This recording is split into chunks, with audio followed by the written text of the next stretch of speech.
So with that being said, you big dummies, you getting paid now. Right. Everybody now has an opportunity to pull up their chair and have a seat.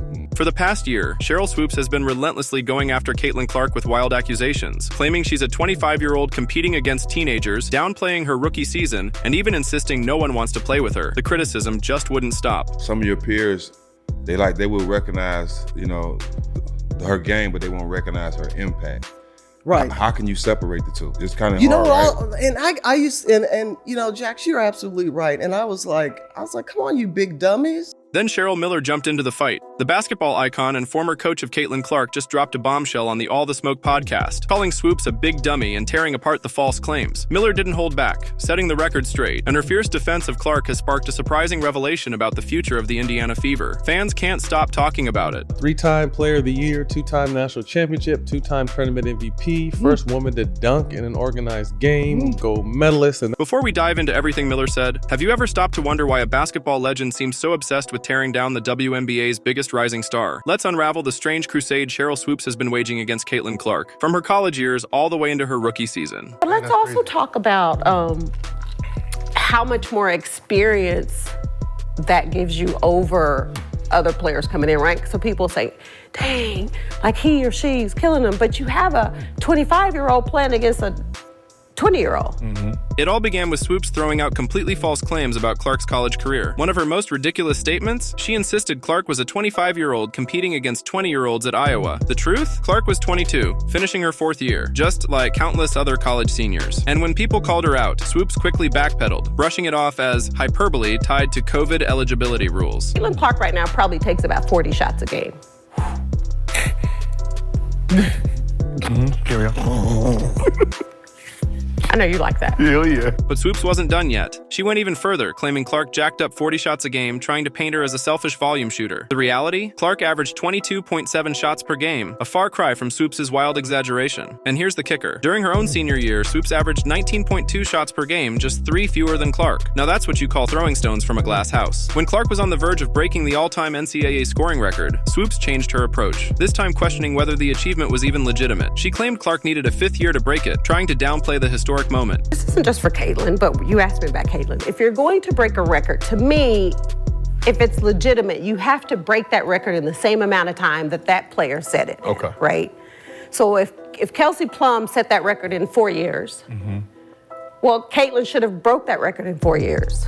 But because there's a COVID year, and then there's another year, you know what I mean? So she's already had an extra year to break that record. So is it truly a broken record? This was absolutely false. Clark smashed the record in just 4 years, just like other college greats. But Swoopes conveniently left out a key detail. Clark could have taken a 5th year under the COVID eligibility rule, but chose not to. Then, as Clark stepped into the WNBA, Swoopes confidently predicted she wouldn't dominate. But the moment Clark started shattering rookie assist records and proving herself as one of the league's top playmakers, Swoopes suddenly fell silent. The numbers don't lie. Clark wrapped up her rookie season averaging 19.2 points and a league-leading 8.4 assists per game, shutting down the doubters and locking in the Rookie of the Year title with authority. Perhaps the most revealing moment came when Swoopes appeared on Angel Reese's podcast, still taking shots at Clark while saying she doesn't dislike her. A good old case of saying one thing while doing the complete opposite. I called her as a friend and I said, you can say whatever you want. You can have your own opinion about anybody, but you do have to get the statistics right. I mean, facts matter. And if you just get ahead of this and just say, hey, I made a mistake on my numbers, then this thing is over and everybody respects you for your opinion. And, you might like Boston, I might like the Yankees. It's okay to have difference of opinions. Well, she got upset with me on the phone and I was like, Cheryl, I'm not doing anything to hurt you. I'm just sharing, we're talking. And so our relationship, it pretty much is not happening at this point. I tried to talk to her at the Final Four. Right. She didn't want to talk to me. My life's going to be good or great with or without Sheryl Swoopes in my life. I'd rather have her in it.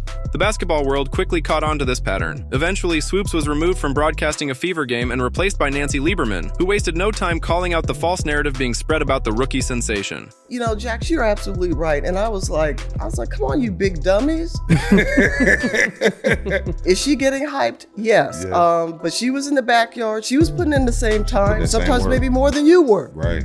I can't fault her for what she was given, but The basketball world had been waiting for someone with real credibility to step into the Caitlin Clark conversation. And that moment finally came when Cheryl Miller entered the All the Smoke podcast studio and destroyed the critics. What happens when a basketball legend who's actually coached Clark decides she's had enough of the nonsense? You get one of the most authentic defenses we've ever seen in women's basketball. This wasn't just another person rushing to Clark's defense. This was Sheryl Miller, one of the greatest to ever play the game, directly calling out the people spreading the rumors surrounding the young star. She highlighted a truth that the critics conveniently choose to ignore. as much as she was given, you can't tell me if that door would have swung the other way where she didn't live up to the hype. Right. Come on, folks are still waiting for her to Exactly. fall. Exactly. Come on. Yep. So, with that being said, you big dummies, you getting paid now. Right. Now here's the harsh reality that Clark's critics won't admit. She has raised the entire league's status, benefiting even those who openly criticize her. You recently coached the WNBA All-Star game. You spent some time with Caitlin Clark. Best coaching job ever. Ever? Best coaching job Best ever. coaching job ever. Being around Caitlin Clark, how was the experience with her? She's such a big star. I mean, the sky's the limit for her. To be around her, just talk about the type of person she is and how much she loves the game. I'm going to be honest because it needs to be said. I can relate to that young lady, and I felt for her. Mm-hmm. I know what it's like to be hated.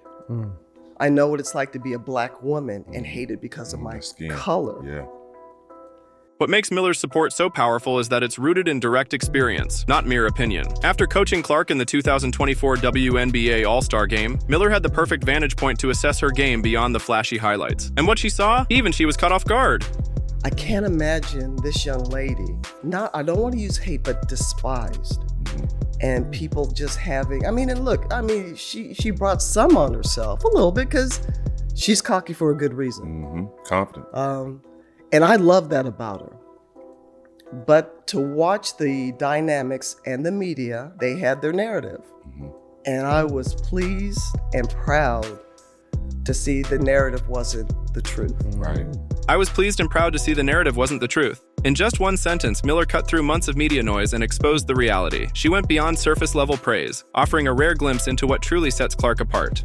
I didn't know how talented she was and how well she sees the game in a 3D version, thinker. Defensively, a lot better than I thought and gave her credit for. So watching her and just spending a little time. And one thing, guys, that I've learned is to step back and let these kids be themselves. Beyond Miller's technical analysis of Clark's game lies something far more meaningful, a real emotional connection forged during one of Clark's toughest stretches. When the Fever finally notched their first win of the 2024 season, Miller didn't just offer a pat on the back. She gave something rare and powerful, unwavering support at a moment when the rookie needed it most. I gave her the biggest hug that I could. And when she saw me, she was like, oh man, finally somebody I see that's on my side. Right, they could relate. She was getting hit with everything left and right, and I just said, I hugged her. I said, I'm so proud of you. I go, savor this. Use this as a formula. I said, but keep being you. I said, no matter what, keep being you. That embrace between Miller and Clark after Indiana's first win was more than just a routine exchange between basketball figures. It was a defining moment that exposed just how alone Clark had felt amid the relentless scrutiny surrounding her WNBA debut. Reflecting on that emotional interaction, Miller recalled, I gave her the biggest hug I could. When she saw me, she was like, oh man, finally somebody who's on my side. Clark had been taking hits from every direction, and in that moment, she finally found the support she desperately needed. Heavy as a crown that she's wearing right now. Right.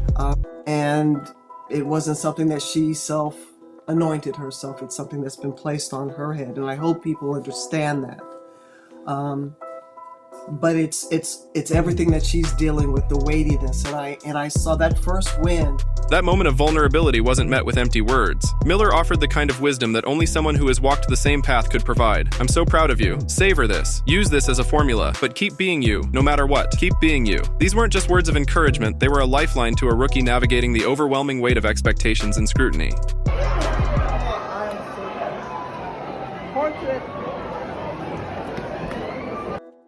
And I gave her the biggest hug that I could. And when she saw me, she was like, oh man, finally somebody I see that's on my side.